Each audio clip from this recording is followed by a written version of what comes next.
one thing that happens as an athlete starts to go to bigger and bigger events is they tend to think they have to get way, way better really fast. Have you ever had that feeling, Miss Competitor? Yes. So I'll tell you a story. So I had a girl that was going to team trials, and she already has tight hips. She grew really fast. So she already has tight hips and things. So we got to make sure we don't injure her, and we got to make sure that she's growing properly, and I have no problem slowing down. And one of the things I do every year is I say, okay, do you want to compete this year? We can just do local stuff and grow. Do you really want to compete? Because it's a lot of work for me to travel everywhere. It's not about me in the chair. Not that I don't have pride, I absolutely do. But I just, wherever they can go. If they want to stay local and fight, great. World level events are lonely. It's a lot of money. Your parents got to be in on it. And so what happened was the team trials is she'd come in and she'd train really hard, which is great, and then overtrain. And if she was hurt, she wouldn't really tell me, and then I couldn't slow her down, and then she was miserable, and then sometimes, you wouldn't really say this, but I could tell she wasn't, we'd go to a local tournament, and she was stressed out, and so I finally said, we're not doing this. What do you mean? She's not going to team trials. And she said, what do you mean? I said, this is not, you are way more important than Taekwondo. So I want you to enjoy this for many, many, many years. At the pace you're on, you think you have to be some superstar overnight beyond what you already are. So I reminded her, you got here as who you are. You won the things you had to win and got to the invite to team trials by being who you are and improving every month. You don't all of a sudden try to make yourself double and destroy yourself and take the fun away. Yeah. You take the fun away, that's not sustainable. It's simply not sustainable. Yeah. Right? You said my athletes have fun. She's one of them. She has a ball, winning or losing. Master Gail used to say, our kids looked like they were having more fun losing than most of the kids were winning.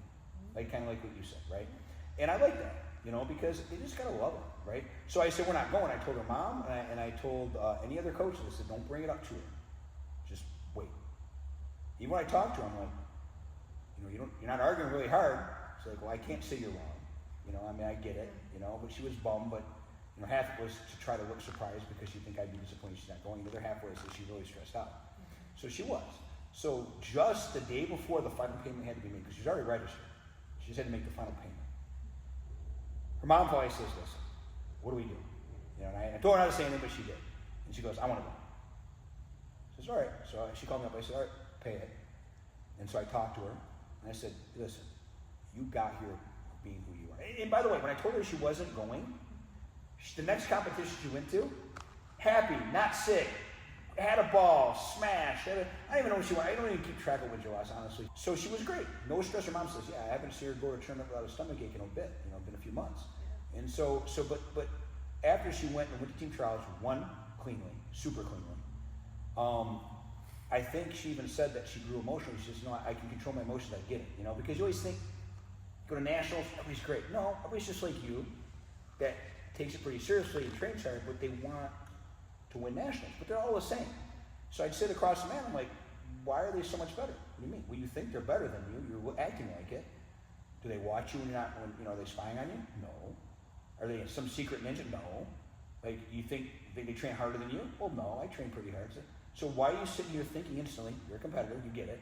Why are you looking across the ring, just assuming? Already you're assuming you're gonna lose the match. No, and that's my secret. You got to get over that. Once you get to the point, and when you can finally compete, you're 100% in the mat, win or lose. Then the learning starts. You really don't start getting to be a good competitor until we can finally get you on the mat at 100%, accept the loss, and accept the win also, because the wins can hurt you too if you win too much. Like, again, you can have a false sense of superiority. So I like them to lose sometimes too. And the way I figured that out, I will tell you, there's one time that happened. I didn't always say it that way. I thought that way, but I didn't say it that way. This girl her name was Liberty. We used to call her the Amazing Asian. And this girl was a beast. I think she's still 5'1". She's not very tall. One of the hardest kickers, hardest workers, most flexible. Her work ethic was insane. Didn't say 2 words. Great girl. And she was an instructor at the first Storm. And I said, man, I'm really excited. It's been a while since we've been in a tournament. I always tell the kids, this is our chance to just take our training, see how you're doing, have fun together. We share that together and have a ball. See where you're at. She's like, yeah. She goes, but and I said, everybody wants to see you compete because she had students that she trained. She goes, well, that's the problem. I said, what do you mean? She goes, well, I'm a little nervous. They're all going to be watching me. And what if I lose?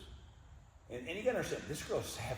Like, everybody knew it. I said, honey, all they want to see is the same liberty out there at the tournament as they see in this inside. Okay? I said, if you do that, nobody's going to remember the score.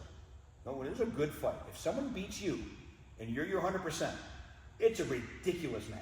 So no one cares about the win or loss. That's not the focus. The focus is, man, that was a fantastic match. That's what they want to see. They don't care if you won. They love you. They're going to love you if you lose. And I had that conversation with her, and ever since then, I mean, she was already good, but man, I mean, we would do double elimination tournaments, and if they weren't icing their face, they were icing their arms, just blocking them. Like, she went out there and just let it all out. Didn't care if she lost it. And I learned that was a piece of psychology, or a way to deliver the psychology with her specifically, that really, really resonated, and I've been using that, and I kind of try to rebuild that.